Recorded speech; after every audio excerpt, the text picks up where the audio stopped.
I want to shift gears and go to a story that's coming out of Washington, D.C. This is a story that is being brought to us by a friend of the show, Chuck Modiano. We will have him on to discuss this further as soon as we get a chance to schedule him. But he's bringing to our attention a strike that is forming at Howard University. Now, one thing that we do at the Benjamin Dixon Morning Show, like it or not, and all the other shows, is two things. Is we always shout out and acknowledge our HBCUs. And we also support labor. So this is a good intersection of a clash between one of our HBCUs, which we love. We still love you, Howard. But the teachers, the professors there have an issue. Tensions on campus of Howard University seem to be stemming from frustration from a non-tenured track faculty members who have said that Howard is not doing enough to allow them to be successful at their jobs. Now, we have footage and we'll play it in a moment, but I want to read a little bit more from news1.com, who's doing this original reporting. The main concerns from the educators center on adequate pay, job stability, and appreciation for the work that they do. And they teach Howard students every single day, according to the interviews that we're going to listen to, some by Chuck Modiano. The instructors have sent a proposal to Howard administration that was also signed by tenured track professors in conjunction with the non-tenured track professors. So you have solidarity with the professors who are tenured and who are not. I want to take a listen to this clip provided by Chuck Modiano of one of the protesters who's bringing attention to what's happening at Howard University. Let's take a listen in. The university's leadership has made clear that a better working environment and a better learning environment is unimportant to them. We were scheduled to meet with the leadership again on March 18th, that's this Friday, but they have gone silent. We have been left with little choice. If the leadership of this university does not reach an agreement with us on March 18th, this Friday, then on Wednesday, March 23rd, on Thursday, March 24th, and on Friday, March 25th, the Adjuncts Union and the Lecturers Union, in alliance with SEIU Local 500, we will be holding an unfair labor practice strike. We are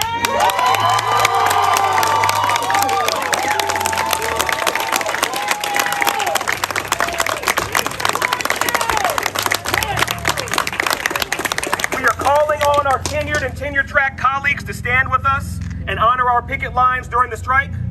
We're calling on our students, alums, and all of the HU community to support us in our effort to overcome the unfair labor practices of university leadership and to better the university as a whole. We ask you to stand with us in solidarity. We seek to stand with you in solidarity.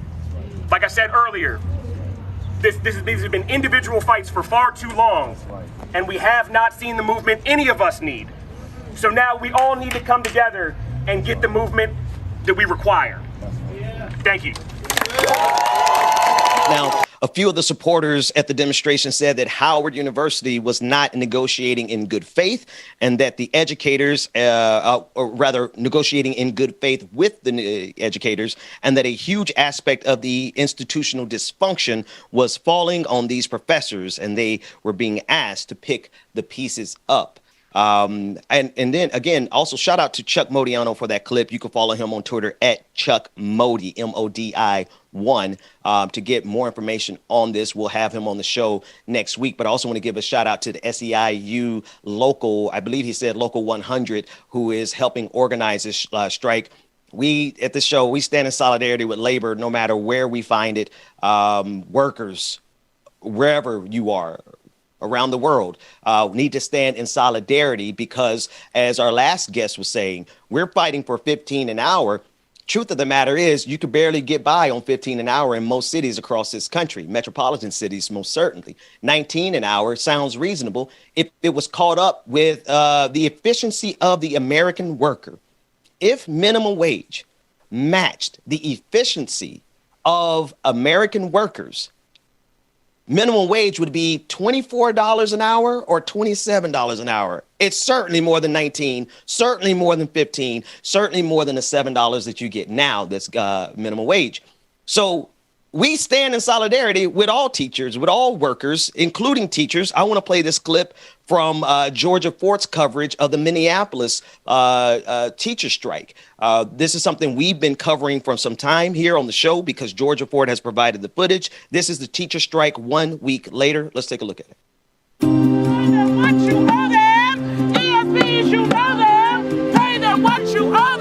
I used to be an ESP myself. Now I'm a special ed teacher. So I knew how hard it was.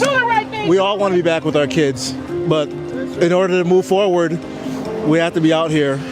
We got to continue to be strong, no matter what the weather is. Don't have childcare, but I still wanted to come out and support everyone. So union strong, union proud, everybody say it loud. I'd rather be in school right now, but I'm striking for my kiddos. Kids of color and white kids need to regularly be taught by educators of color if we want to realize an anti-racist Minneapolis. That's incredibly powerful to see different faces, people of different ethnicities, different backgrounds, different genders, all coming together for a common cause. And really that common cause is the children of Minneapolis.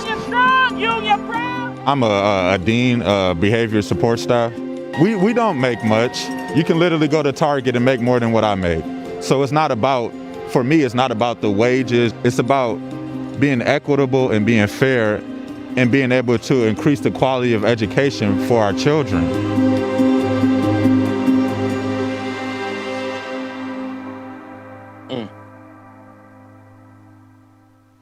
Again, now that's a clip provided to us by Georgia Fort. She's not with us today, but we definitely want to thank her for that continued coverage and her team that is there in Minneapolis in the freezing temperatures. You can see the pictures. Not only is Georgia Fort and her team on the front lines of all these issues, but those teachers are organizing in the freezing, frigid temperatures because they need fairer working conditions. And they are in negotiations now. Here's the thing. Folks, if you've ever been a teacher, God bless you. That's all I can say about it. I've been a teacher. I taught for many years in several different states, or rather several different cities. And I can tell you that the pay is not commensurate with the requirements. It's just simple. I mean, just the red tape alone. Having all of the certifications that all the trainings, all the extra meetings, the after school trainings that you have to attend, you got to go off campus to go to this meeting and get this instruction. You got to get this mentor. The requirements to be a teacher in the United States of America are so high, but your salary isn't. That's before the pandemic. Now we're in a pandemic and we're seeing how recklessly the schools across this country are treating students and teachers as it pertains to COVID-19. I mean, we really have put our education system in the most precarious position possible. We're asking teachers to pull off miracles when we don't even give them enough money for books. Several schools that I taught at, I had to go and print out copies of pages of the one book that I had and run copies for the students as handouts on multiple occasions. And if that wasn't enough, how many teachers in the audience can tell you that they have spent their own personal money that you know you're not going to get refunded by the school district? You just spend your money on things to enhance your children's education because you want to be a good teacher. I said all that to say solidarity with every teacher around this country. Matter of fact, solidarity with every worker. If you wake up and you clock in, I don't care where you clock in at. I don't care how much money you think you make. If you have to use your physical body to make your living, you need to be standing with the rest of us, standing with labor. Workers of the world, definitely unite.